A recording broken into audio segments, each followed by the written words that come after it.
It was 6 in the morning. I got a knock on my door, a really loud knock, and I thought it was my dad who had locked himself out or something. So I opened it, and it's the LED flashlights and the really obnoxious bulletproof vest and the dragging me out into the cold when I'm in my pajamas. That was not fun. They seemed pretty shocked by the sarcastic, belligerent, angry teenager that they dragged out of bed that day. I don't know if it's just that I was 19 or that I was a girl, but they didn't expect this.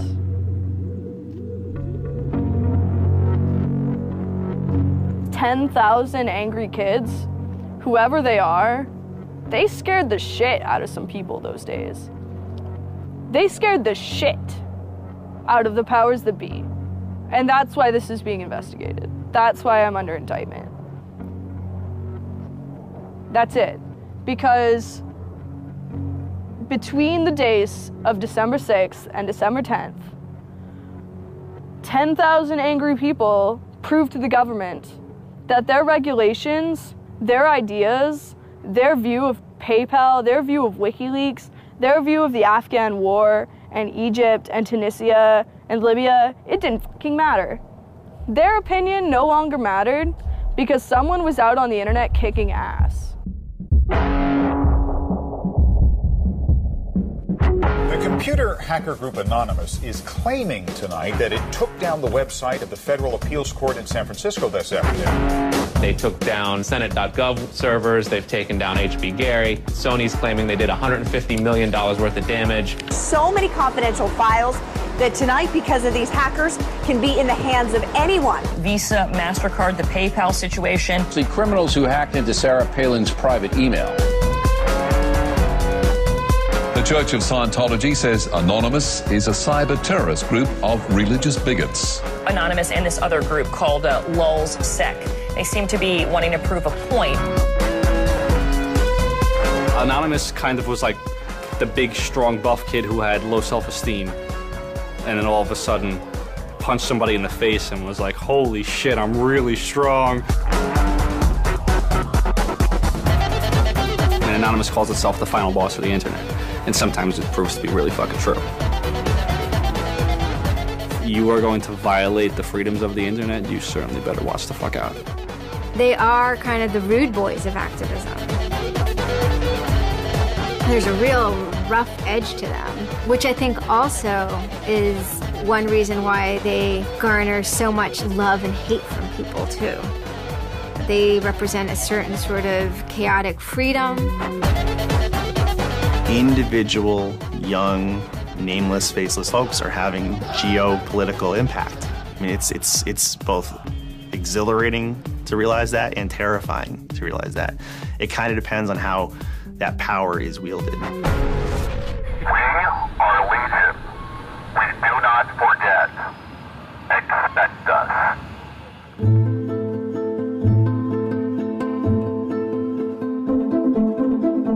We stand for freedom. We stand for freedom of speech, the power of the people, the ability for them to protest against the government, to right wrongs. No censorship, especially online, but also in real life. We have members throughout society and all stratas of it worldwide. Yeah, we have no leadership. It's one voice. It's not individual voices. That's why we don't show our faces. That's why we don't give our names. We're speaking as one, and it's a collective. Good timing. I would love to live in a country where the government fears its citizens and not the other way around. But right now, plenty of anonymous actors are in hiding because of fear of reprisals by the government. I've been called many things. There's unpatriotic. That we're just a bunch of children sitting in our parents' basement. I got called a terrorist sympathizer. We've been called kids, we've been called cyberbullies, we've been called hooligans, and you know, sometimes those words aren't entirely unfair, but this is a serious political movement. No one, you know, in the general public really seems to get it. What they don't seem to get is that the ability for Anonymous to be everything and anything is its power. Anonymous is a series of relationships. Hundreds and hundreds of people who are very active in it and who have varying skill sets and who have varying issues they want to advance and who are collaborating in different ways each day. They're a little bit like a prism or kaleidoscope. They've got many different facets and many different sides. Of course, when you spend enough time with them, you start to get a sort of feel or texture that's not just random, right? Yet it's very multifaceted, very rich, which does span from the quite lighthearted to the very, very serious. Bob Dylan had a line in a song saying, to live outside the law, you must be honest. They might do something which isn't technically correct, maybe it's not legally correct, but they're doing it for purposes that in their minds at least are ethical.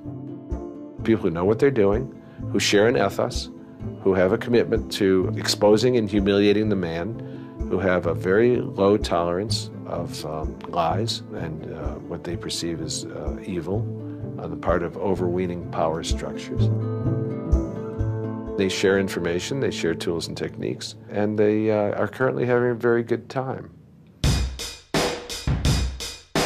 The hacker culture, as we know it, really sprang from one place. It was MIT, and it was specifically the people in the Model Railroad Club, the Tech Model Railroad Club.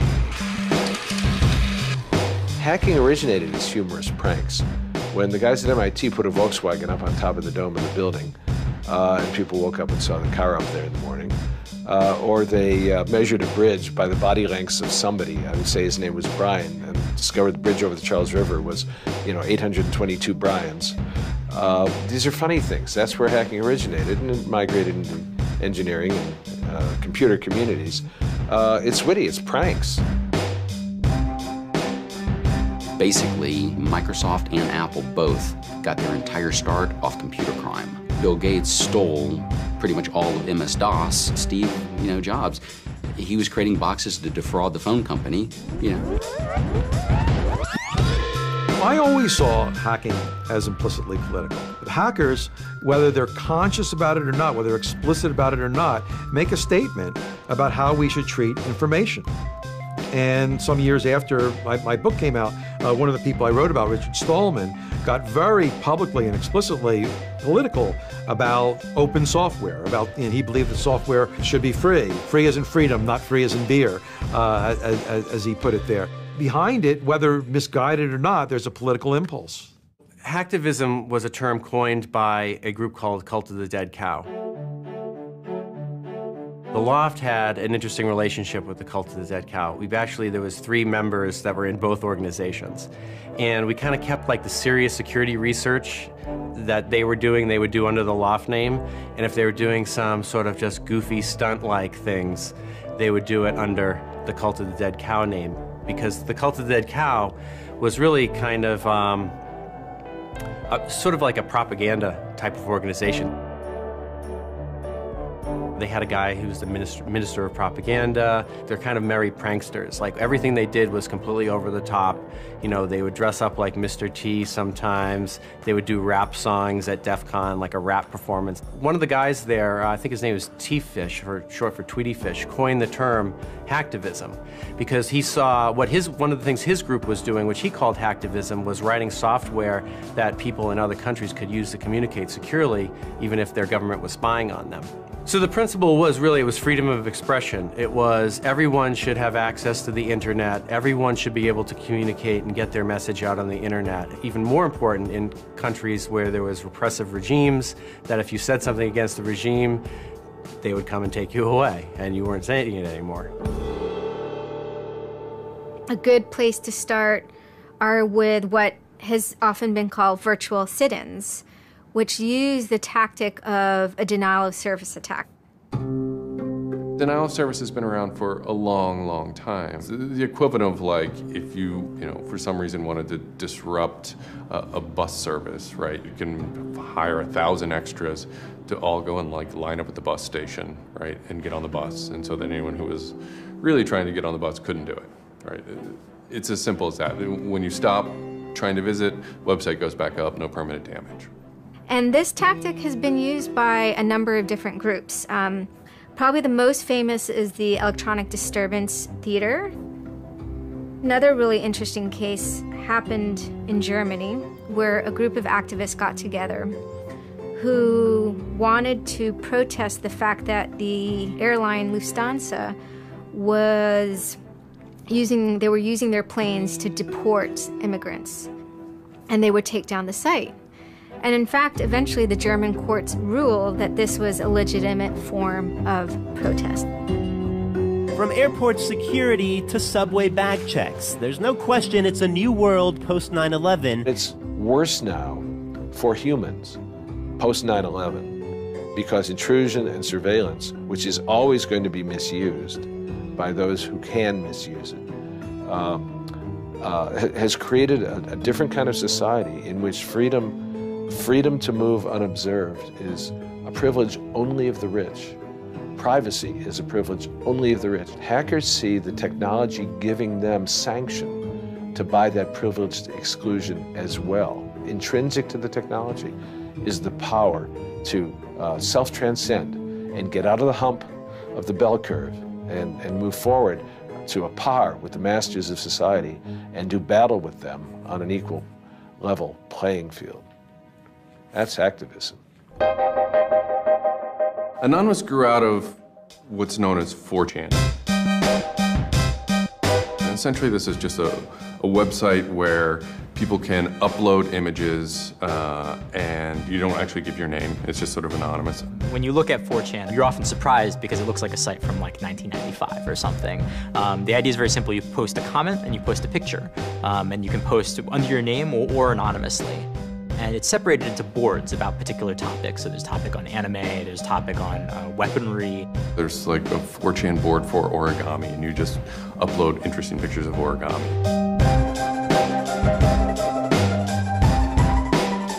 And then there was a group called the B board, which essentially was for like anything goes. The first time anybody goes on B, it's kind of an instant revulsion.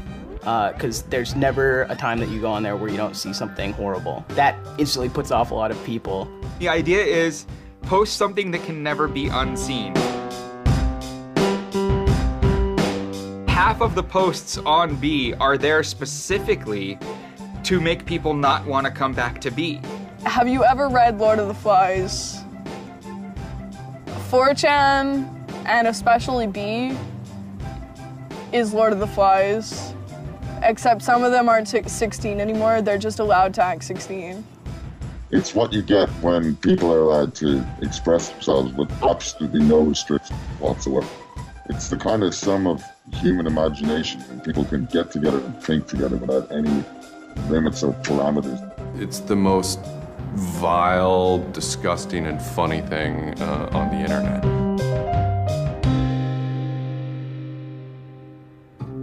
4chan was founded by Chris Mootpool when he was very young, maybe 15.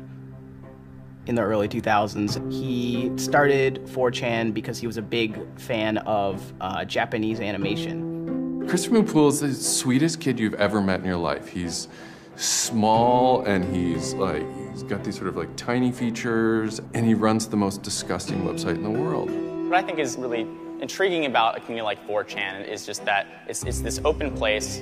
As I said, it's raw, it's unfiltered, and sites like it are kind of going the way of the dinosaur right now. They're endangered because we're moving towards social networking, we're moving towards persistent identity, we're moving towards a lack of privacy, really.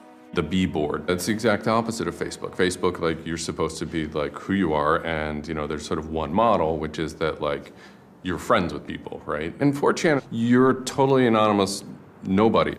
And anonymous speech is, a lot of it's ugly, but not all of it is, right? It is actually sort of a place where people can be honest. One of the important things about 4chan is to have a thread that really explodes and lasts for a long time. If it doesn't, then it disappears. It's a site that's not archived. So it creates conditions for anything that grabs attention at some level. And so humor and grotesqueness as a result are quite good for that. I'd rather just be referred to as anonymous, I guess, in any interviews, because I have some docs out on me. 4chan's just where I went to. I grew up on it and I lived there. That's just what I did for fun. It takes a thick skin to enjoy it. But, you know, as long as you're not offended, you'll occasionally come into something really cool or really creative on 4chan. I think the most interesting thing about it is how you can watch memes evolve. You'll see something posted one day, and then a week later it's got 50,000 derivatives of it. A meme is basically just an idea. It's kind of like a gene, but in the realm of the idea. A lot of the great internet memes that we all know and love, you know, lolcats, right? You know, little cats doing funny things, and then they have, you know, Icon has cheeseburger, right? All that stuff seems to start in this like petri dish that is 4chan b-board.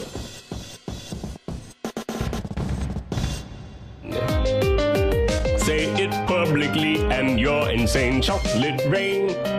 Name any meme from the last about 6 years, and I'll bet you either in its first posting ever was on 4chan, or at least one of its earliest revisions that became what it was on 4chan.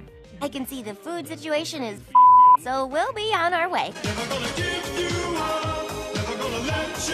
It's basically the best breeding ground for internet culture, as far as I'm concerned. With your neighborhood insurance rates, chocolate rain.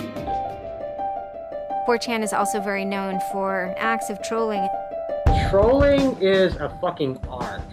Trolling is getting the person you're talking to get as pissed off as they possibly can, and for no reason except for your own enjoyment. Maybe you're trying to illustrate a point, but it's mostly for your own enjoyment. For them, it's funny that like people think the internet is serious business, and if people think the internet is serious business, it's a troll's job to make their life terrible. The idea of anonymous came initially as a joke. I mean, somebody suggested that what if the whole site, what if 4chan, what if B was just one person? And what if that's just one guy called Anonymous sitting somewhere and you're just reading all these posts by one guy? And it kind of looked like that from the outsider's perspective. I mean, there's no way to tell the difference. It might as well be one guy. Fox News did a very famous segment about it. They call themselves anonymous. They are hackers on steroids, treating the web like a real-life video game, sacking websites, invading MySpace accounts, disrupting innocent people's lives. And if you fight back, watch out. Destroy. Die. Attack. Threats from a gang of computer hackers calling themselves Anonymous. I've had 7 different passwords and they've got them all so far. Anonymous hacked his site and plastered it with gay sex pictures.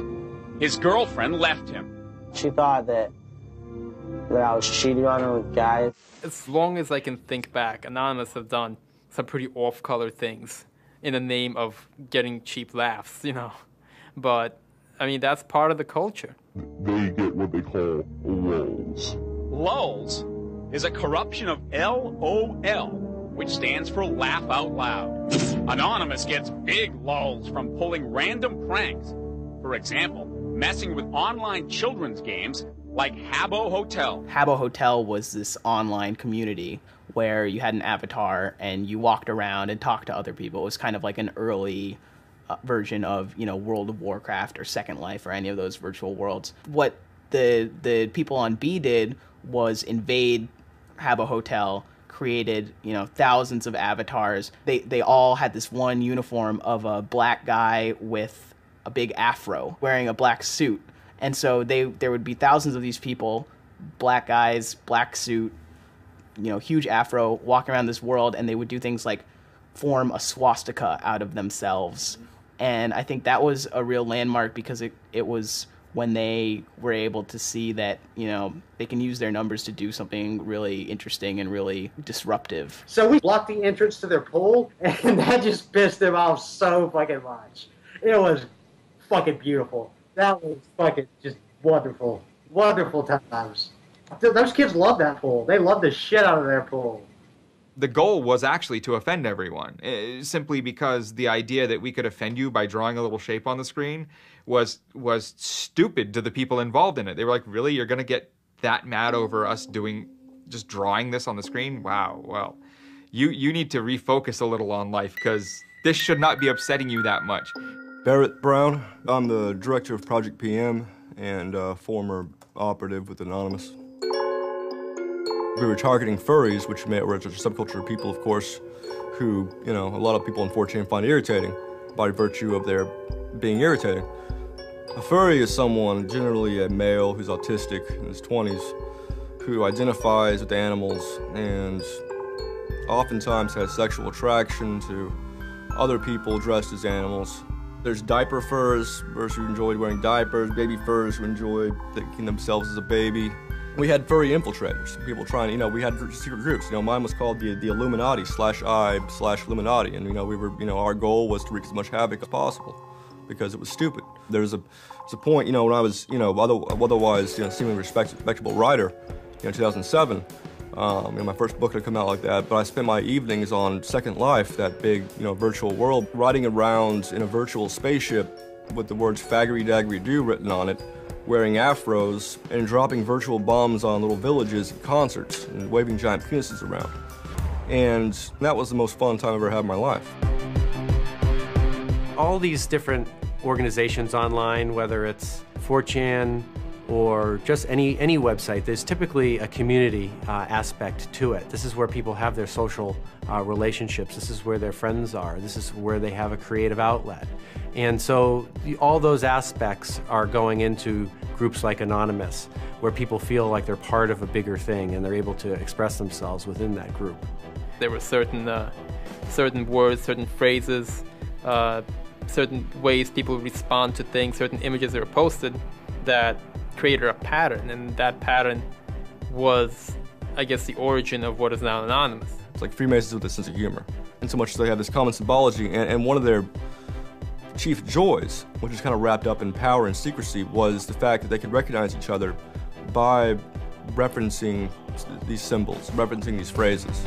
Over 9,000. It's over 9,000! I lost my iPod.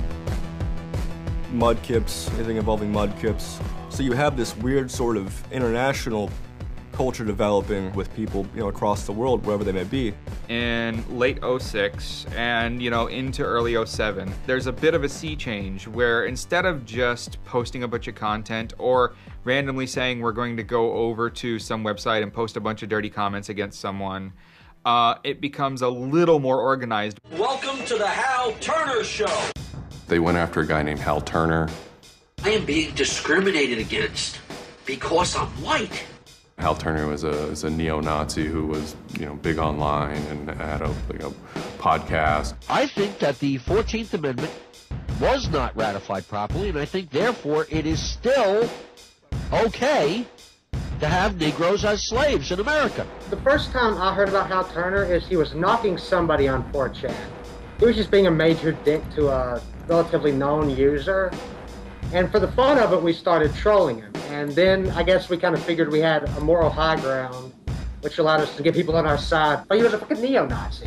That's not okay to be in modern society. You're not allowed to do that. And there's a million neo-Nazis out there.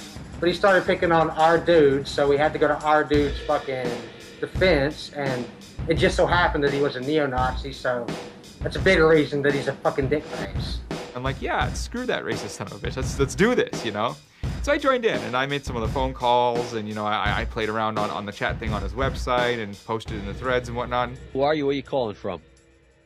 Hola, this is Pedro. Spick, don't call my radio show anymore, you filthy spick animal. The college that I you're go on the Hal to Turner show. has begun an integration program where they try and purposely lower standards to bring more blacks and quote unquote diversify the campus. And by the end of the next 5 years, they intend to bring over 9,000. He was just a horribly racist radio personality who seemed to handle it well when you called in. Like, he could handle being berated by Anonymous.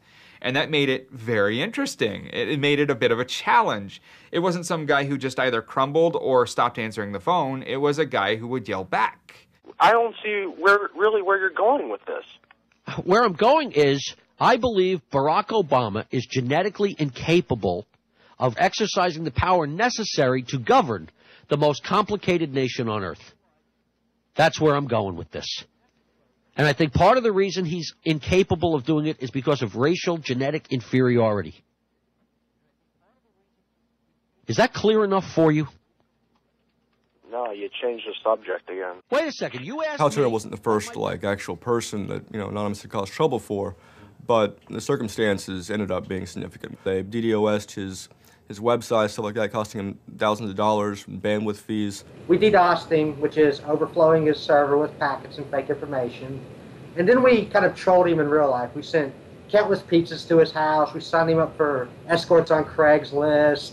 We sent a bunch of pallets of industrial materials to his house, which he ultimately had to foot the bill for. And basically we destroyed his ability to pay for his radio show, and that took him off the internet. He was super pissed. And then they ended up getting some real hackers to help them out. Like, this wasn't sort of pranks. They actually were able to get into Hal Turner's private servers and his mail servers, and find some interesting emails that he was serving as an FBI informant, which, if you're a right-wing neo-Nazi, is not a good thing to be. And obviously him being an FBI informant, and also his reaction, his sort of douchebaggy reaction to the raids, damaged his credibility within the white nationalist scene, which is a shame. Hal Turner's gone. He's been prosecuted by the feds for threatening judges. It wasn't supposed to be different, but it ended up being different. People who observe Anonymous see this group called Anonymous going after this white nationalist and say, oh, hey, look, Anonymous must be some kind of activist organization.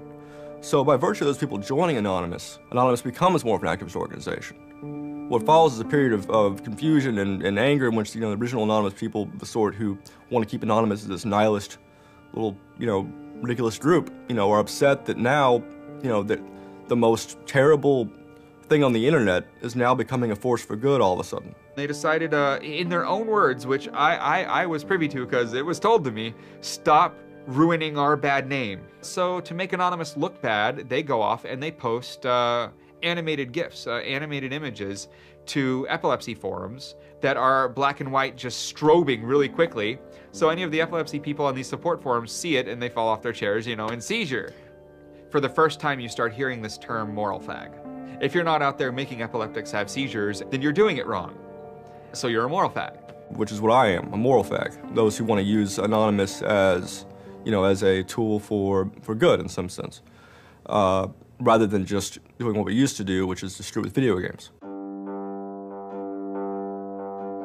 Anonymous has never been about getting media attention or getting all of this attention towards it. I mean, it's a community, a pretty, sometimes insular community that just kind of kept to itself, made jokes and made content. But that was, of course, changed completely. Just turned completely on its head when Chinology started. Anonymous began to become less of just a culture, people who wanted to perform pranks, and more of the internet's first army. I'm Mike Vitale, and my handle is Seth Dude. Now, this is January 2008. Anonymous is strong now. We're not a little dinky fucking group anymore. This is millions of people worldwide, and we're watching. And then Scientology stepped in with a big target on its chest. A video came out of Tom Cruise. It was supposed to be an internal Scientology video, talking about secrets of Scientology. Being a Scientologist, when you drive past an accident, it's not like anyone else. As you drive past, you know you have to do something about it because you know you're the only one that can really help. It talks about you're the only one who can stop, bad things from happening. And so this is kind of widely mocked online. It circulated like wildfire. There's nothing part of the way from me. It's just... Because people found it humorous and goofy. And the Church of Scientology went into their legal mode and they threatened websites with lawsuits if they didn't pull down the video. Instantly, the Scientologists post a DMCA, Digital Millennium Copyright Act. And this is a way that if you own content, you can go to video sites, upload sites, and have your content pulled when someone uploads it illegally. So Scientology's always at odds with the internet, always trying to legally bully people out of fucking them over on the internet. They always did that. And then here they are trying it again, but you know what? Anonymous saw that, and they said, oh, you guys just fucked around badly. You're trying to censor our internet. Are you trying to take a joke away from Anonymous? You don't do that. What these people did, in this case, these Greg Hausch and these other people, was they decided, you know, we can probably harness Anonymous in this case and target Scientology. A few Anons, a few people on 4chan posted, hey, we should grab that video and post it on a few other sites. And I was one of the people in that thread talking about it. And we got the original source of the video by reaching out to the person behind the accounts and everything. We start posting it. The surprising thing was how fast they were DMCAing them on every site. It looked to us like they must have direct contact with the lawyers and the team who actually pulls videos at all of these sites. Like it was minutes and these things were falling down. And we're like, holy crap, that's messed up. What followed was it's this term called the Barbra Streisand effect. And this video, as they're attempting to suppress it, went everywhere. Like everywhere you look on the internet, you were gonna stumble upon this video. Actually, Gawker, the site that I worked for, was, I think, the first one to put it on the website, and we got in a huge legal battle with Scientology, who wanted us to take it down.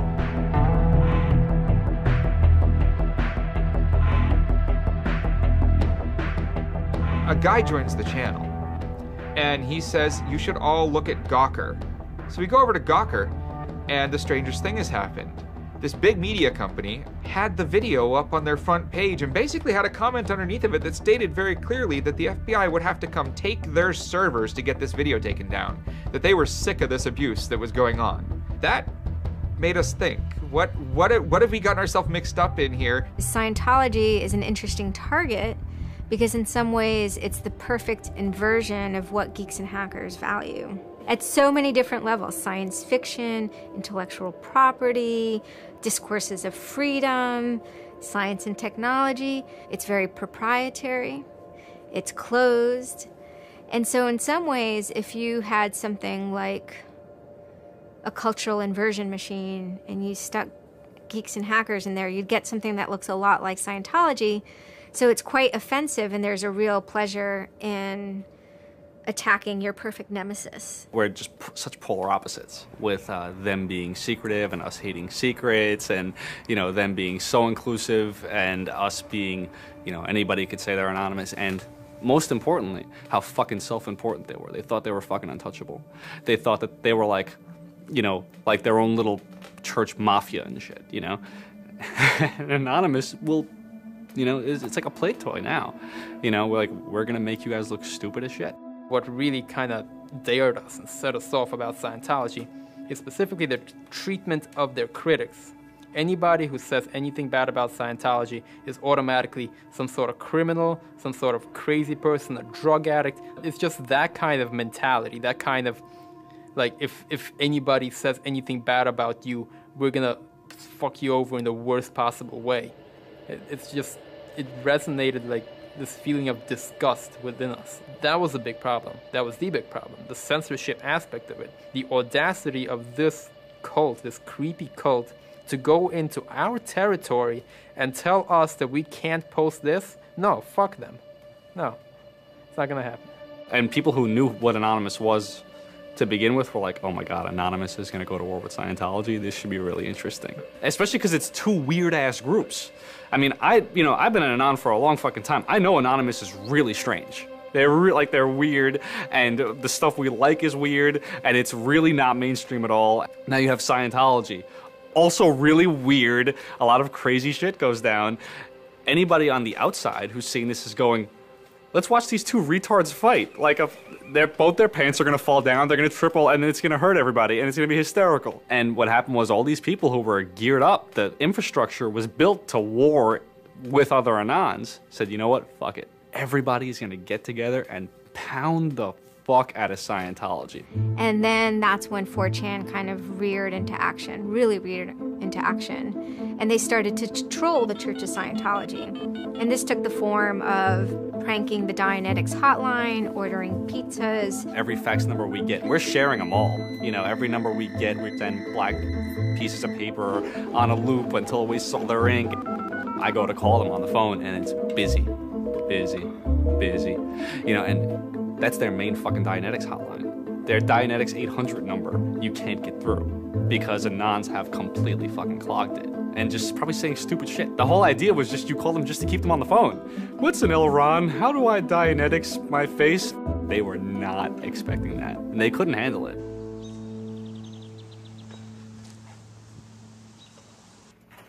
I'm Brian Mettenbrink. I always liked anything technical, mechanical, anything sciencey, really. Computers do what you tell them to. They don't all of a sudden start doing weird stuff, and if they do, it's probably your fault. And I always like that, you know, they're perfect, really, in a way. I'd just gone to 4chan just on pure happenstance, and I saw a post about the Scientology thing, and I started looking up stuff, and I'm like, oh, this is actually for a decent cause. I think I'll, you know, do this. You started seeing all the stuff in B, and I saw the stuff in B then. Everyone's going to DDoS Scientology. Everyone's going to bandwidth rape them. Anonymous members have developed a distributed denial of service attack tool called low orbit ion cannon, which is taken from a computer game. Low orbit ion cannon is what's called an end game weapon in Red Alert. All you had to do was literally follow instructions step by step. I downloaded a program that's free and legal for anyone to download and use.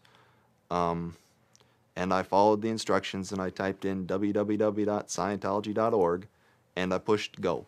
And what it does is it tells Scientology.org, in this case, it tells them to send their website to my computer about, I think it was 800,000 times in a weekend. And I'm pretty sure I probably took it down myself a couple of times. This tool is low orbit ion cannon, sometimes referred to as LOIC. I am actually not breaking any laws by using this tool against my own computer, 127.0.0.1, which is a non-routable address. But, of course, if I were to have attacked one of those other bigger sites out there, I would have severely been breaking the law and would have been doing it in a way that was quite easy to track. You do is you put in the site, you see that the IP is correct, you make sure that all these settings are good, and you hit the button, and off it goes. It felt like you were making a difference. You know, just you yourself. And you didn't even have to leave your home, you know? You just sat at your computer and followed instructions and stood up for what you believe in, so to speak. You made your say in the world, and hopefully it turns out better for it. Yeah, that was some really crazy stuff to watch. To be sitting there in front of a monitor and you have just information just flying in front of you, and it's this unseeable internet war. And one of the guys said, we need to make a video. We have to make a video. Hello, leaders of Scientology. We are anonymous.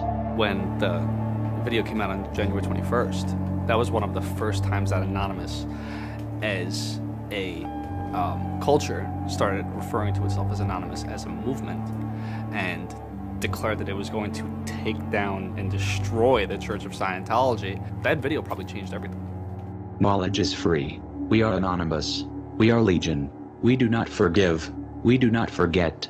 Expect us. It basically looked like if a computer was going to tell you that he was going to beat the shit out of you, this is what it would look like. That one video, you really galvanized that moment of innovation. That's exactly like with that video, internet activism as it's known today was born. What the video was saying was, it's over. You're not going to be able to follow people back to their house anymore with impunity. You're not going to be able to just issue a cease and desist letter to any reporter who wants to write some shit about you that you don't like. You know, that's done with. Every time you do that, Anonymous is going to hit you harder. So we made a video named Call to Arms that said, we're going to the streets. Every major city of the world has a Scientology building. Be very wary of the 10th of February.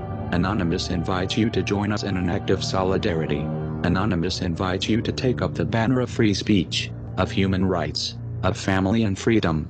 Join us in protest outside of Scientology centers worldwide. And you just see this consensus forming that it's going to happen. So we made the third video, the code of conduct. Don't bring weapons. Dress accordingly. Cover your faces, because they will try and find out who you are and screw with your life. Rule number 17. Cover your face. This will prevent your identification from videos taken by hostiles. Scientology has a history of harassing, stalking, and just generally doing horrible things to its critics. So people needed a way to hide their identities. A lot of people had very legitimate fears. They don't want to be followed home. They don't want to be stalked. They don't want to put their families and themselves in danger. Everyone was going, well, we're going to wear a mask. What's the only fucking mask that we all already know or have a joke about? And it's the Guy Fawkes mask. You see the movie V for Vendetta, you know, the ending scene where everyone's wearing the Guy Fawkes mask. That is very reminiscent of what Anonymous thinks Anonymous is.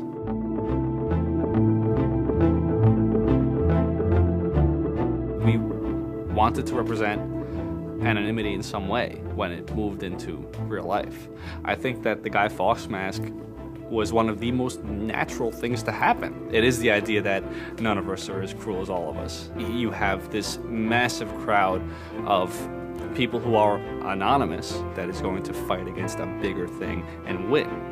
Even after watching the video, it's like, yeah, this is great, but who's actually gonna do it? Who's gonna step up? Are people actually gonna get out of their house? And I guess we were really affected by the stereotype of that whole community, there being internet nerds, that too afraid to leave their mom's basements. I figured maybe 50 nerds from every city somewhere might show up and wear their masks at a building for a while and leave. No one thought that they were gonna come out. This is me on the way there. I haven't slept. Very fucking tired. And I remember going to the park that day, and it's really fucking early in the morning, which I thought was a bad idea. And I'm smoking a cigarette, and I'm looking around like, where the fuck is everybody? There's nobody here. So here I am, sitting in Bryant Park, waiting for the other announcers to show up. I remember thinking like, oh fuck, like, am I gonna be the only one in the park? Am I gonna walk to Scientology with fucking 6 or 7 people? Which totally defeats the entire purpose of this, because now they could single me out, you know? Then I get up and I start walking around and I see there's a lot of green balloons over there for some reason. On the other side of the park, there was like fucking 200 people. There was Guy Fawkes masks everywhere. And I'm like, holy shit, this is huge. There's a fucking lot of us. That's pretty good. I had no idea how many Anons there were until we started moving. And it just fucking got bigger. I remember walking through Times Square, and everybody in Times Square was an Anon. Like, and you know, this is like a fucking 1,000 person per like fucking minute foot traffic area. And everywhere I'm looking, I'm seeing fucking Anon symbols. It was fucking wild. It was really wild. This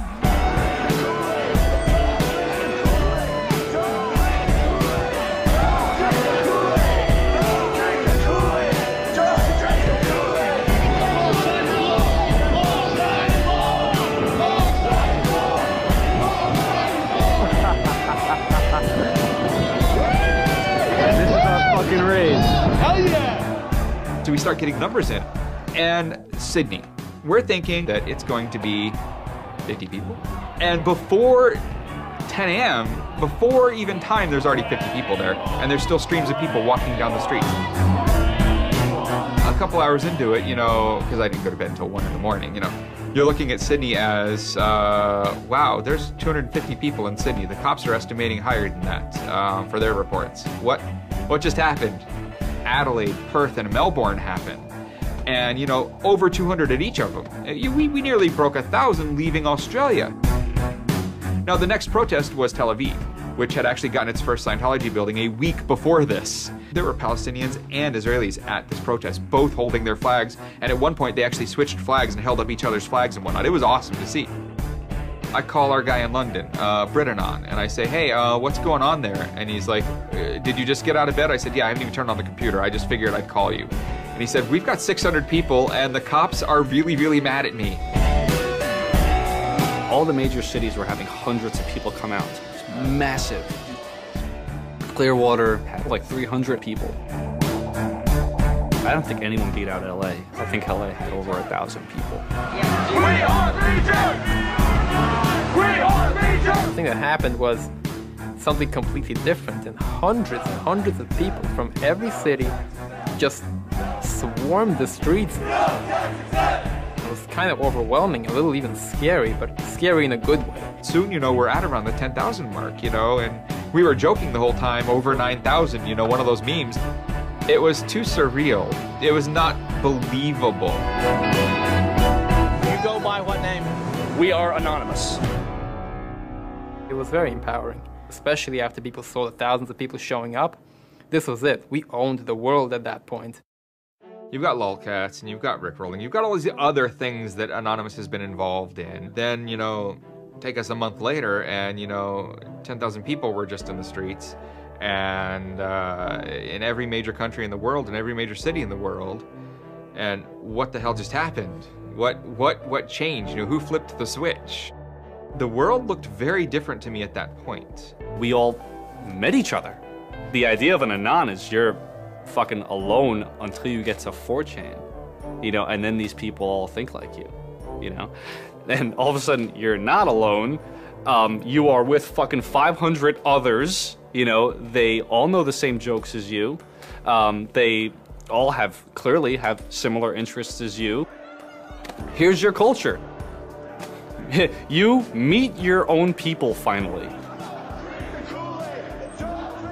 Immediately, you felt like you were at home. If you were an Anon, you were at home. We all like spent years in the same place, looking at the same pictures, laughing at the same jokes. You know, we pretty much were already friends, even though we've never ever met. It was very happy. It's perhaps a little surprising.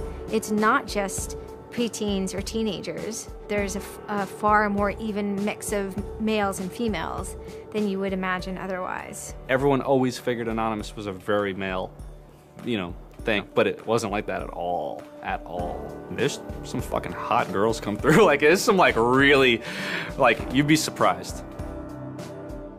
And you know, there were a lot of you know, these so-called, you know, guys who weren't socially good. They were very awkward. They still lived at home at 23, half of them virgins. And I'll tell you, the amount of those people who got laid from these protests happening is in the thousands that would not have for years probably. That's why those protests were so important. It was a chance to finally meet other people that were previously anonymous and unknown, and hence it was the moment of the end of their anonymity. Scientology, they kind of fought back, so to speak. They posted stuff online. While claiming they are peaceful, in less than 3 weeks, anonymous members made or encouraged 8,139 harassing or threatening phone calls, 3.6 million malicious emails, 141 million hits against church websites, 10 acts of vandalism, 22 bomb threats, and 8 death threats against members and officials of the Church of Scientology.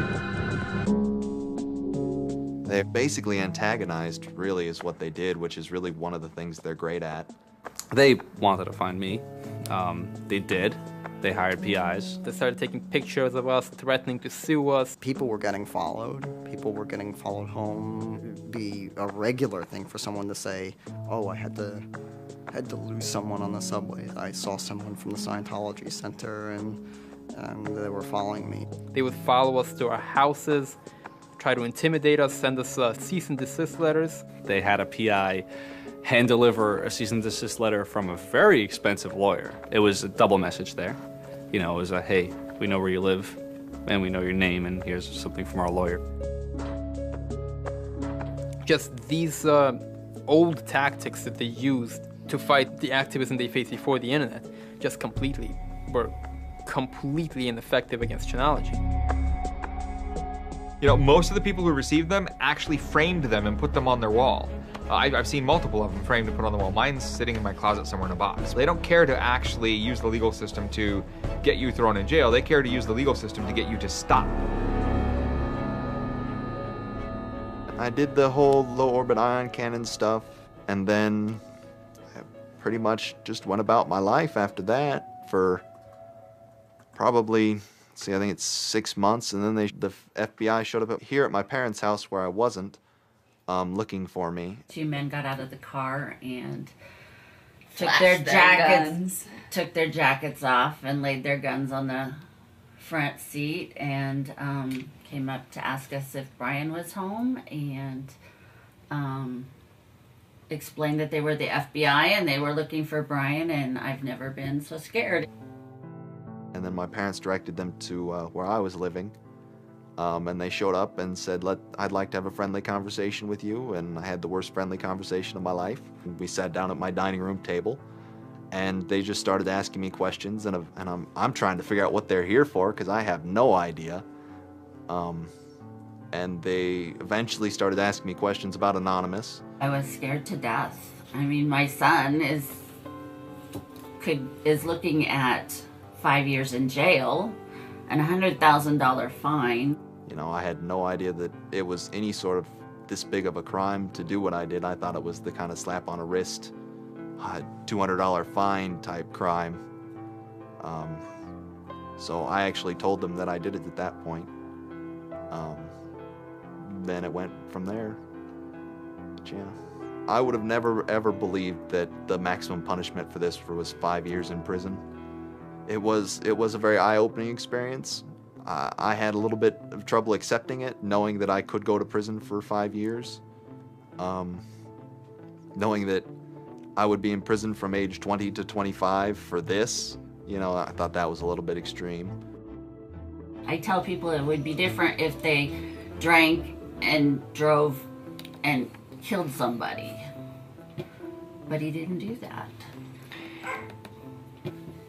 It's hard to deal with, harder to deal with, because he didn't do that. He just pushed a button on his computer, and as he explained it to me at the time, it was like pushing the refresh button over and over and over and over 800,000 times. And it seems like such a little thing. I did the second most damage is what Scientology said. I sent the second most out of everybody. So I got the maximum for my category, which was 1 year in prison and 1 year supervised release. I think, you know, the way I feel is for what I did was one of the most, like, lopsided punishments I've ever, like, read about or heard of. Yeah, I think it's ridiculous, especially the year supervised release where I can't touch a computer for a year. I'm not sure what that's supposed to solve, except make my life difficult. So that computer behind me back there, I could go back to prison if I went over and touched it, because I can't knowingly associate with members of Anonymous. They just made a big deal about Scientology as a religion and that this is America and you can believe in whatever you want to believe, and I'm pretty sure they actually compared me to like the KKK and the Nazis and stuff in the courtroom. Yeah. It's a completely different issue. I'm very proud of what he did. He stood up for what he believed in, but that was never, ever mentioned. I never would even dream of hurting anybody. You know, it's just not me.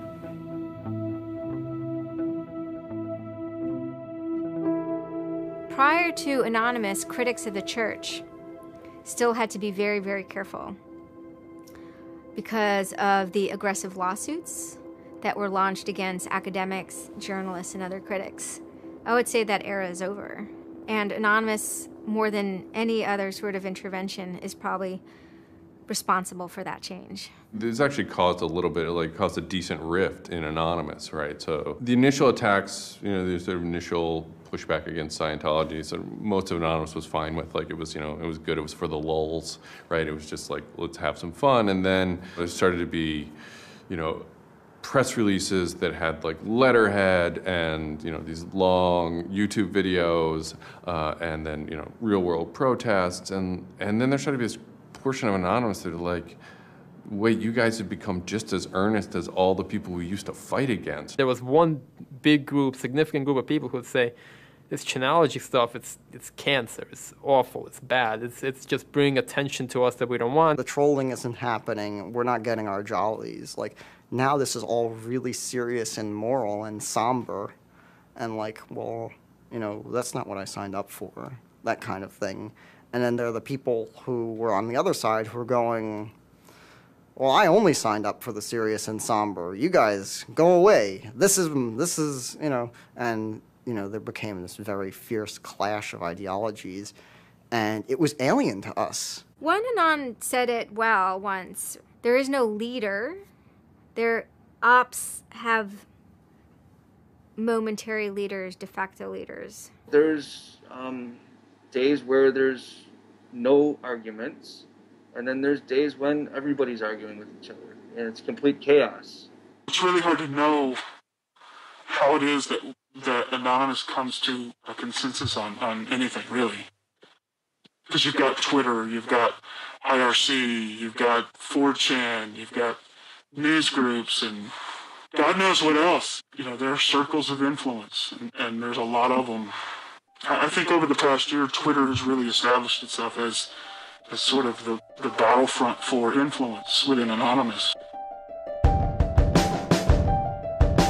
If you had asked me all throughout 2008 and most of 2009, is the politics of Anonymous always going to be sutured and hinged to the Church of Scientology? I would have said yes. And it became unsutured, unhinged, when a different political wing was born in 2010. The Motion Picture Association had hired an Indian software firm to DDoS the Pirate Bay. And Anonymous, coming out of 4chan, DDoS, the Motion Picture Association of America, as well as then other groups like the Recording Industry Association of America. It angered people for a lot of different reasons. I mean, obviously one of the reasons was that they were attempting to censor the internet. Another of the reasons, though, was that, you know, people in Anonymous had been arrested before for taking part in such attacks. Say on the Church of Scientology and other targets that there had been before. I think there was a big sense of the hypocrisy in it. And they were connected by aesthetics and by ethics, and yet this was a different ship that was sailing.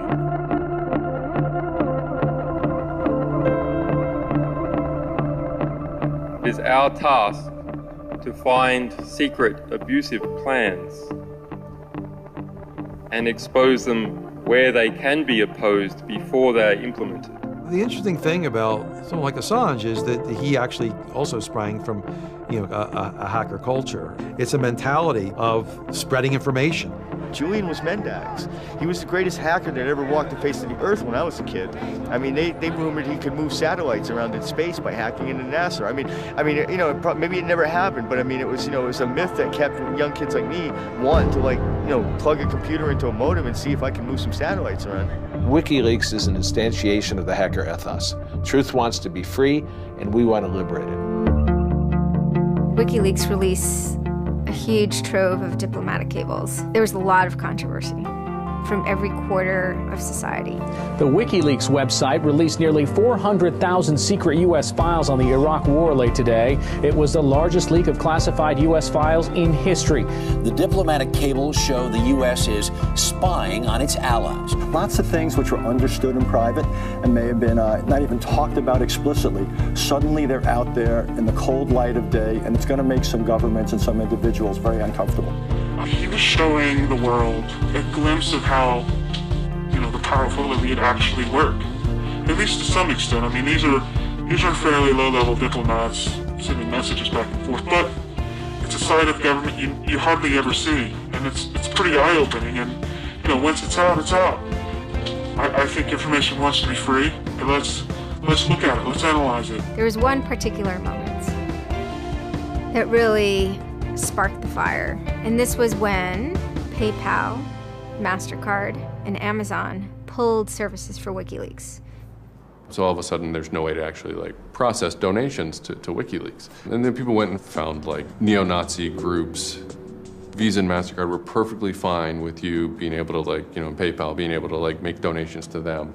But WikiLeaks, no. You can pay the KKK, you can donate money to the Westboro Baptist Church with your PayPal and your fucking MasterCard, but you can't give any money to WikiLeaks. And I think WikiLeaks is doing a good thing. It's just a total hypocrisy. They got their little fucking banking mafia to fuck, you know, WikiLeaks over. People were incredibly angry.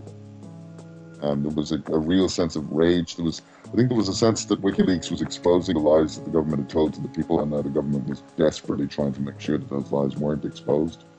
And there was just an intense, I can only call it fury. If you're a hacker, it's one of those John F. Kennedy was shot moments. Not to actually compare it to that, but it's one of those moments you always remember exactly where you were when you heard it. I mean, I just really never dreamed that they would have the audacity. Anonymous very quickly moves into an attack mode. Anonymous DOSed PayPal. They were pissed.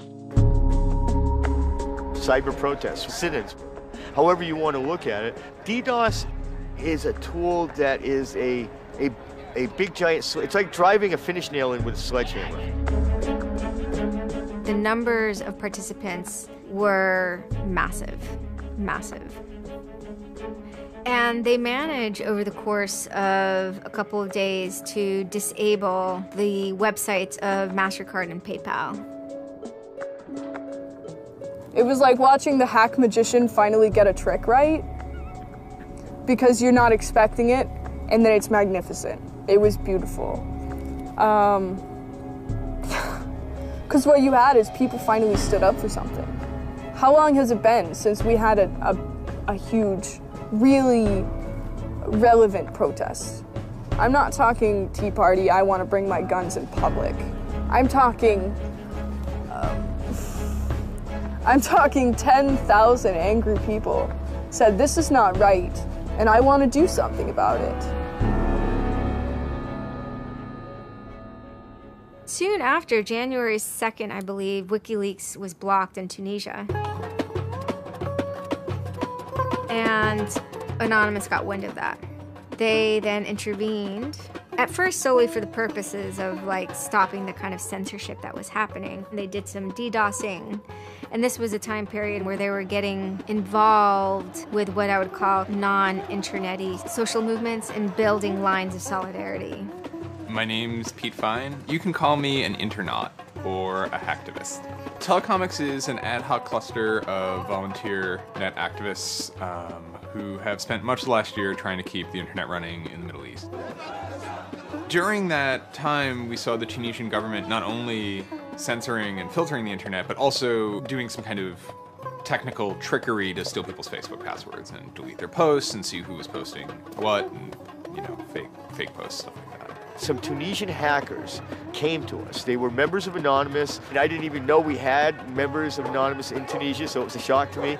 And they had they had the keys to some parts of the kingdom, so to speak, when it came to the dictator in Tunisia. We went in on behalf of those Tunisian Anons, and we helped them get that and extract it, and then it went to WikiLeaks. The Tunisians overthrew Ben Ali, who was kind of a repressive dictator. A revolution that was facilitated by the internet, by Facebook and by Twitter.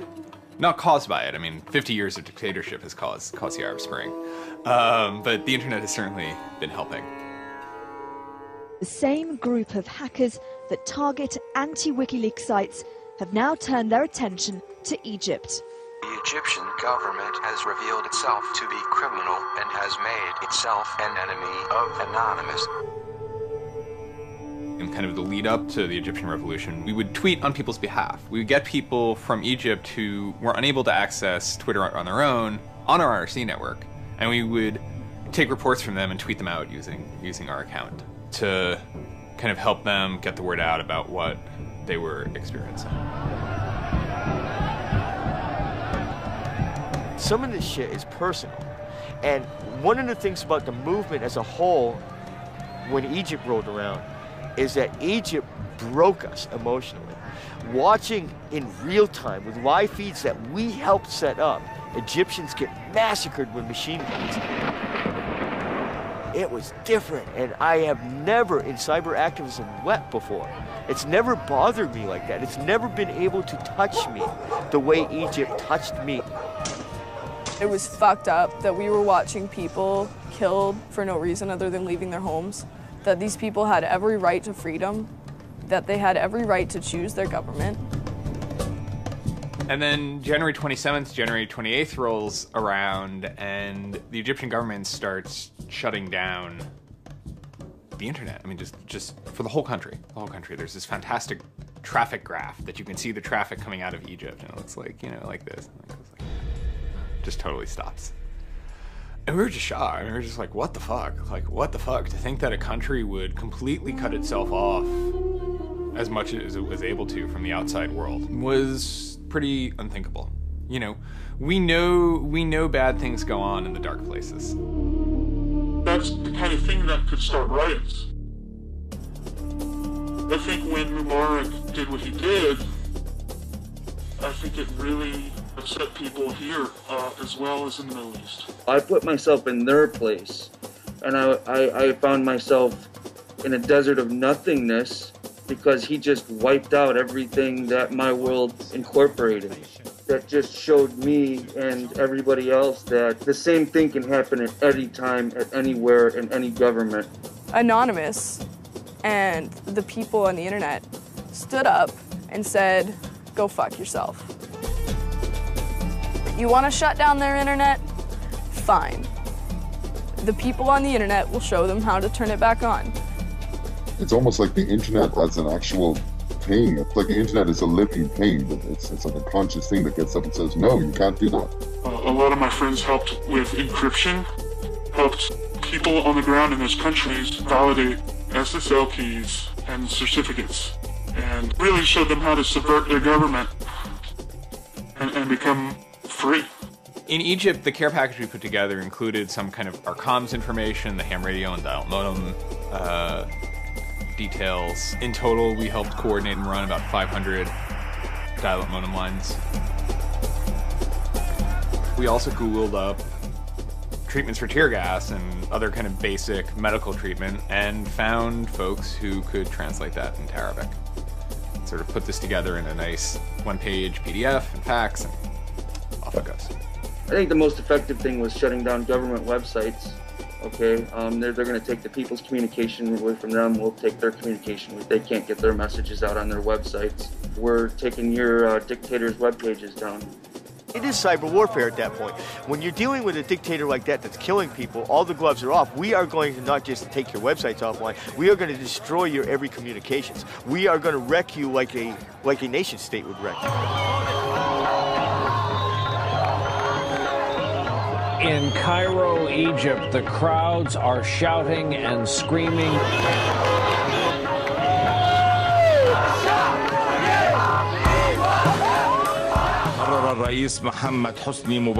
President Hosni Mubarak has decided to step down from the office of President of the Republic.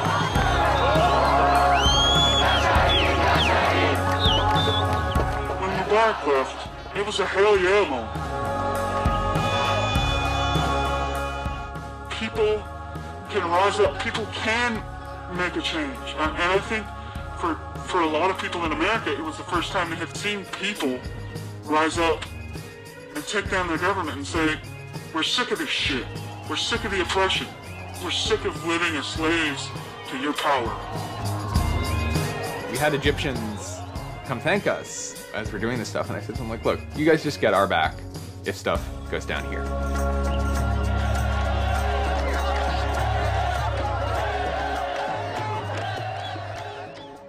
The FBI is now investigating Anonymous, a loose collection of rogue, tech-savvy hackers credited with bringing down the websites of MasterCard and Visa last December. So there were 40 raids back then. They seized computers, cell phones, and this kind of technical apparatus, sometimes including in the case of, a 19-year-old girl lived with her family, it took her parents' stuff too.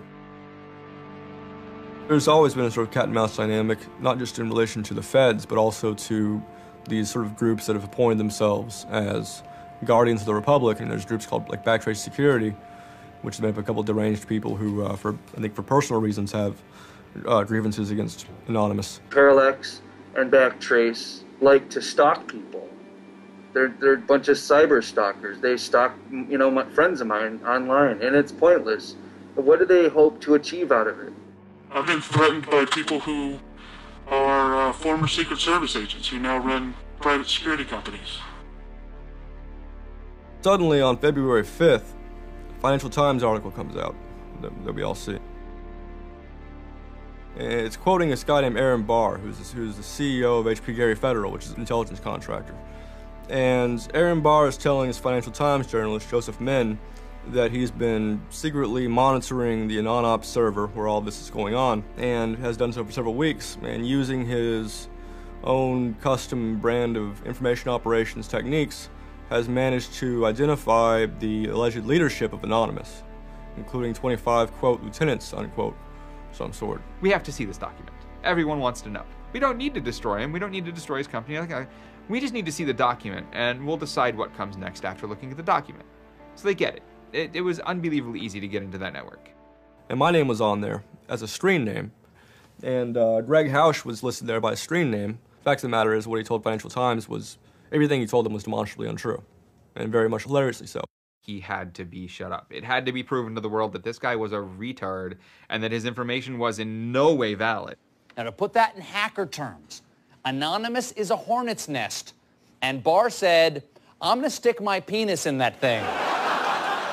In a mere 24 hours, he was owned, pwned completely by a small group of participants who basically went on a hacking rampage. Faster than you can say, get these hornets off my penis. Anonymous took down Barr's website, stole his emails, deleted the company's backup data, trashed his Twitter account, and remotely wiped his iPad. And he had just reached the Hammam high level on Angry Birds. The H.B. Gary hack brought about 70,000 emails. Probably the most important ones had to do with a proposal that H.B. Gary had already formulated. It was packaged up as a nice PowerPoint presentation. Kind of act as privatized agent provocateurs, where they were going to discredit WikiLeaks. H.B. Gary was proposing submitting fake documents to WikiLeaks, and then when discovered as fake, the error could be called out and it would discredit WikiLeaks. Right. So, so there's a lot of like specifics that I can't talk about. So let me try to answer that though in a general sense. Well, first of all, it's probably no surprise to anybody. I'm not a big fan of WikiLeaks. I think that the broad purpose of trying to get as much information, proprietary or classified information for the government, expose that, is an extremely destructive and dangerous purpose. As Julian Assange had a few months before noted that they had information on a major bank showing wrongdoing, and Bank of America somehow knew it was them. And the proposals involved for Bank of America and the WikiLeaks problem, they entailed conducting information war on WikiLeaks and its supporters, creating dissension within WikiLeaks, DDoS attacks. You also wanted to launch cyber attacks on WikiLeaks infrastructure to get information on document submitters. Well, one thing I guess I want to make sure is clear is, you know, none of those activities had actually occurred. You know, in business, there's, you know, when you start proposing or thinking about an idea, there's a brainstorming phase. And somebody says, well, what if, you know, what could we do? What's theoretically possible? Well, still, this was an idea. This was proposed. This was something that you thought about. Right. They also wanted to go on a campaign kind of targeting Glenn Greenwald, who's a reporter for Salon, who's an outspoken kind of critic of the government and supporter of WikiLeaks. It seems like you're trying to attack a journalist here. Yeah, and I don't want to talk too much more about Glenn Greenwald, but other than, you know, what I previously said is, you know, there was never an intent to attack journalists, not on my part. You know, nor I guess I should say I should generalize that and to say that, you know, I would never just outwardly attack a journalist, other than if I felt that there was a journalist in my mind that was acting unethically. That, you know, that is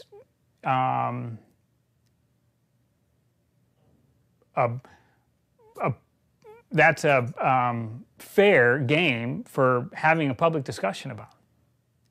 They were walking a very fine ethical line at points, and in many cases, the mass opinion is, no, they stepped well past it.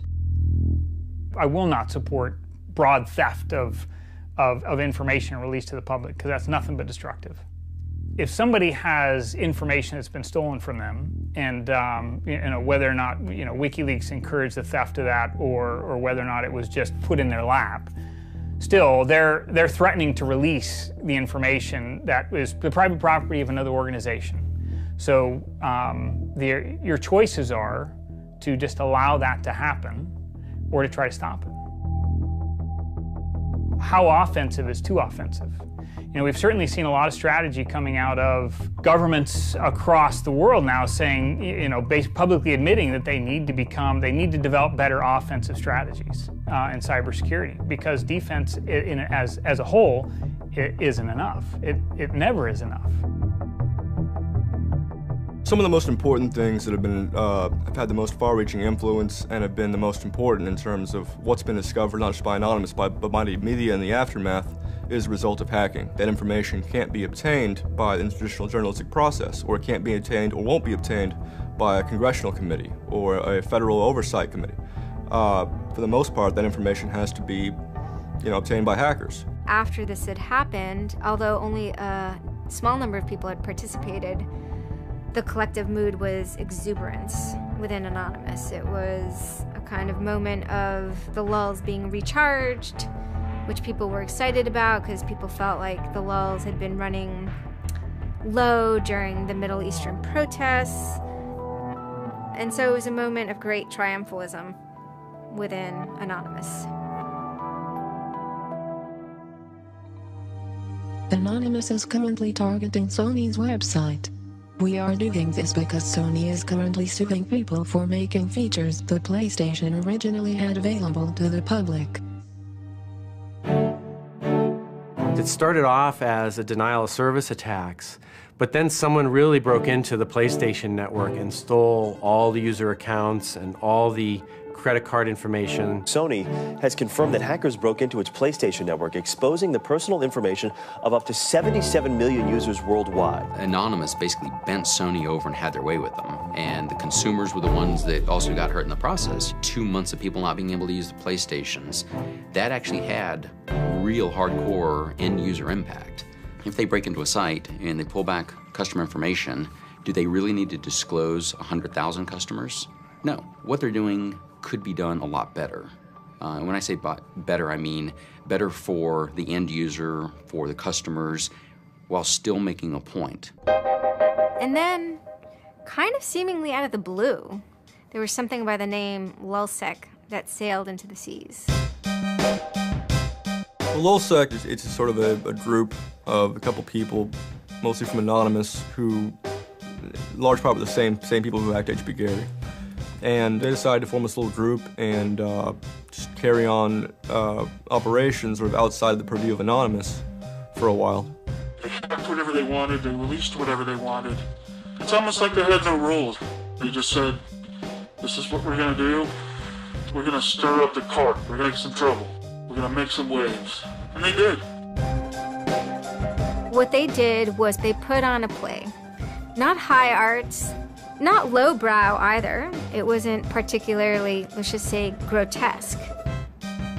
Their symbol was a kind of cartoon caricature of the Monopoly man with a monocle and a cigarette. There was a lot of iconography of boats and ships, pirate motifs, and then, of course, a cat. They went on a sort of 50-day rampage of mostly hacking, combined with extremely sort of humorous catchphrases, videos, and especially Twitter statements. Some of the things LulzSec did in the court of public opinion were less noble. Private citizens were being doxxed, or the credit card numbers that could have been redacted. You could still make your point without actually, giving up people's personal details.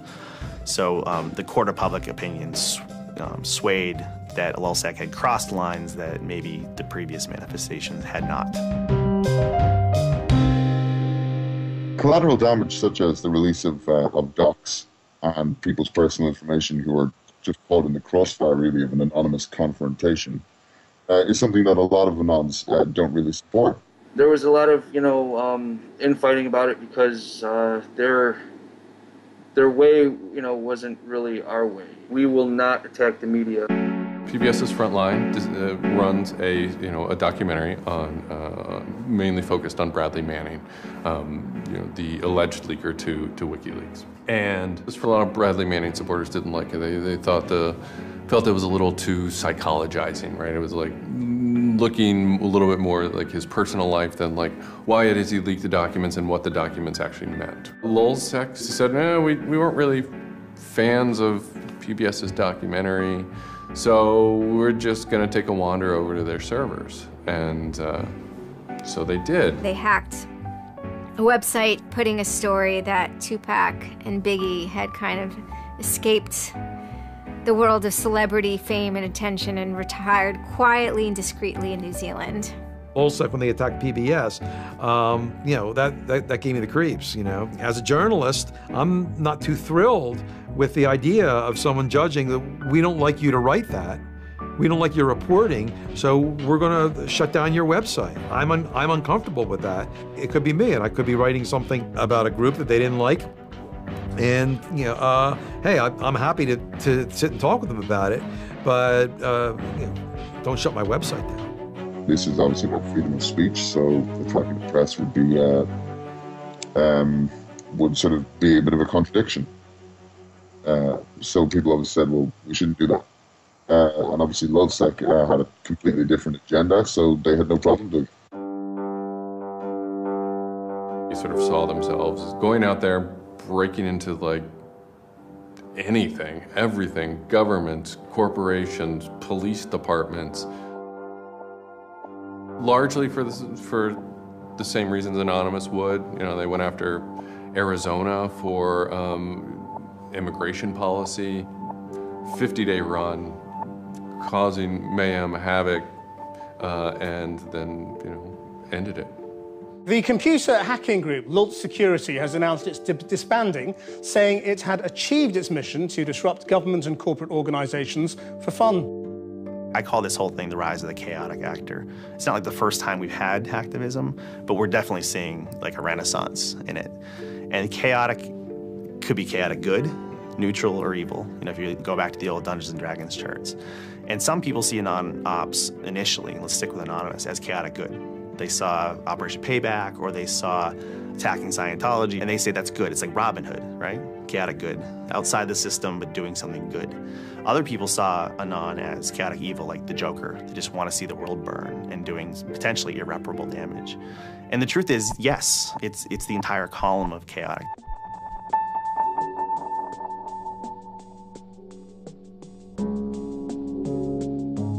"16 people were arrested today, but dozens of FBI agents targeted alleged members of the loose-knit hacking group. Armed with search warrants, agents hit 6 homes in New York, along with locations across the country. The people arrested yesterday were suspected of attacking PayPal's website after the company shut off payments to WikiLeaks. Defenders of the hackers say they're merely engaged in civil protest, but FBI officials worry the disruptive cyber attacks could move in a more dangerous direction. So the FBI shows up at 6 in the morning, and it was really obnoxious. And I remember being frustrated and angry because there was nothing that I had done that would have justified an FBI search warrant. They came and guns blazing and all this other good stuff, busted down the door. I immediately just dropped down to the floor, 180, didn't want nothing. I wasn't trying to fight nobody. Asked a lot of questions that they could have found themselves. Wanted information that I neither could or would give them. The theory of the case is they were, you know, they flooded, quote unquote, a number of people flooded access to PayPal, thereby creating economic distress to a protected corporation. End of story. This is not a case involving identity theft, involving outing emails, involving violating privilege, involving theft of services, involving, you know, shutting down business. It is a pure case of internet or cyber sit-ins. I think when Barack Obama gets on television and says, flood the switchboard, shut down the Republicans, send the message, that's legal. And even if you accept what the theory of this prosecution is, it's no different. This is an electronic sit-in at its finest. If you're a pedophile, the average is 11 years. If you're a computer hacker, the average is 15.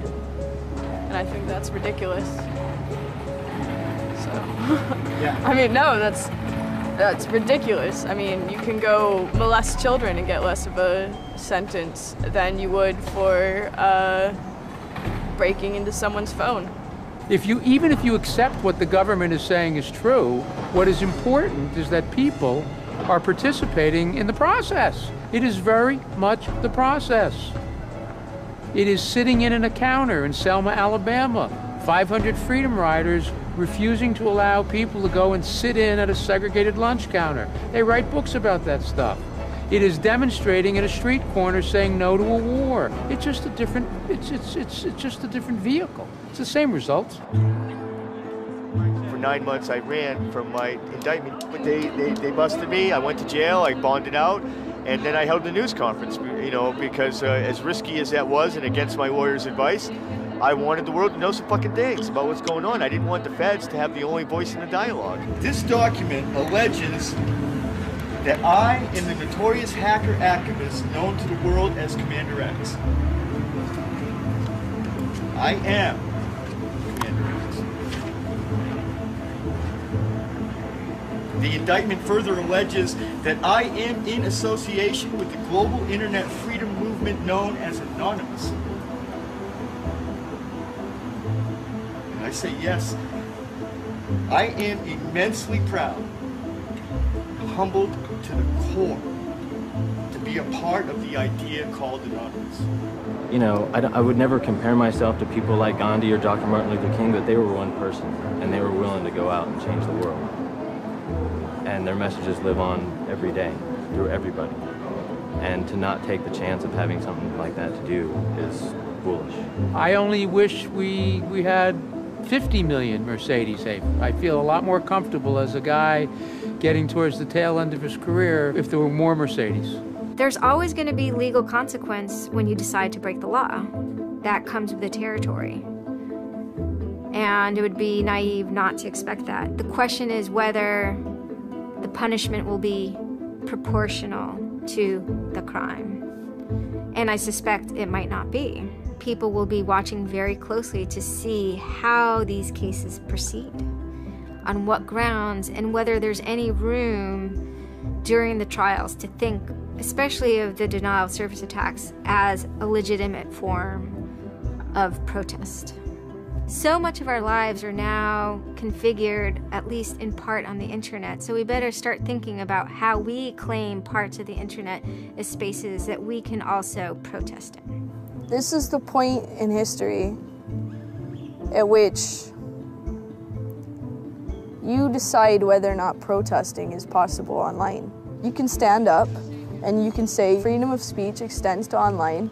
We have the right to not be monitored by our government because of our opinions. It's up to you. You're in the position of Huck Finn. Do you remember Huck Finn at the end of the book? He's told he's got to take that slave and give it back. Two things will happen if he doesn't. One, legally, he'll go to jail because Jim is property. Two, he'll be damned eternally and burned in hellfire because he's in an evangelical environment in Missouri. And Huck smokes his corncob pipe all night and thinks about it. And next morning he says, well, damn it, I'll go to hell then.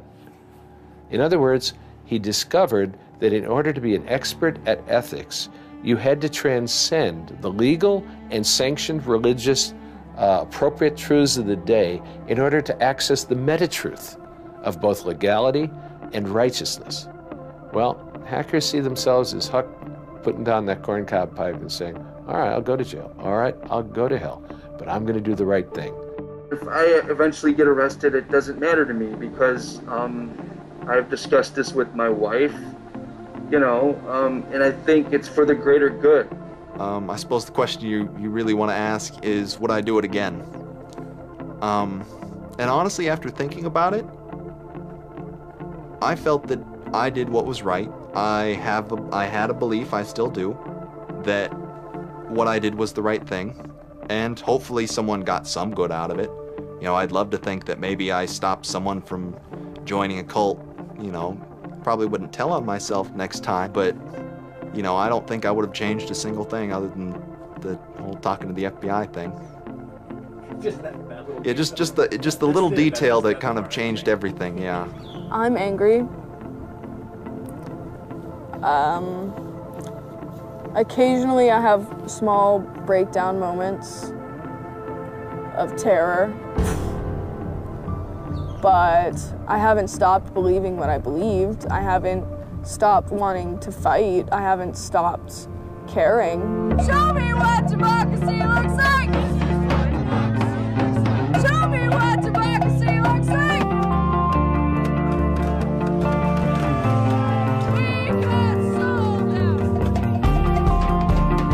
I don't think this whole issue is a technical hacking thing. This is more about human philosophy and psychology.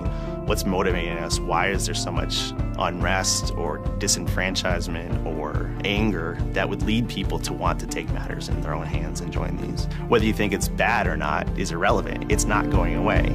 I have stood upon the mountaintop known as Anonymous and looked down on a world inflamed with revolution.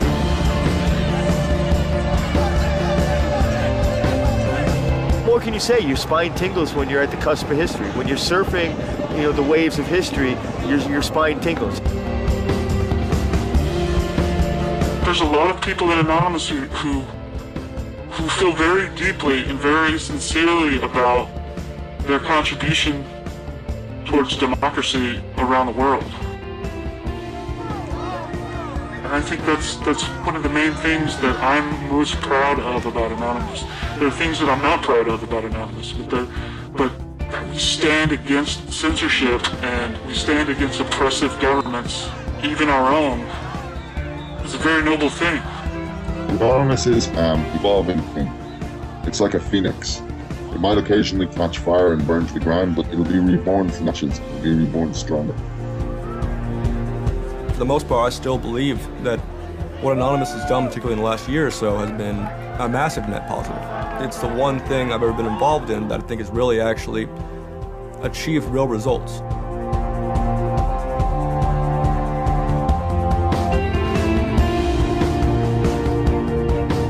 I don't care if you're a Democrat or a Republican or an independent, or if you like Ron Paul, or if you worship pigeons or Scientology, or if you're Catholic or atheist or Methodist. I don't care about that. Your opinion matters. I don't care if I disagree with it. I don't care if I hate your guts. Your opinion matters.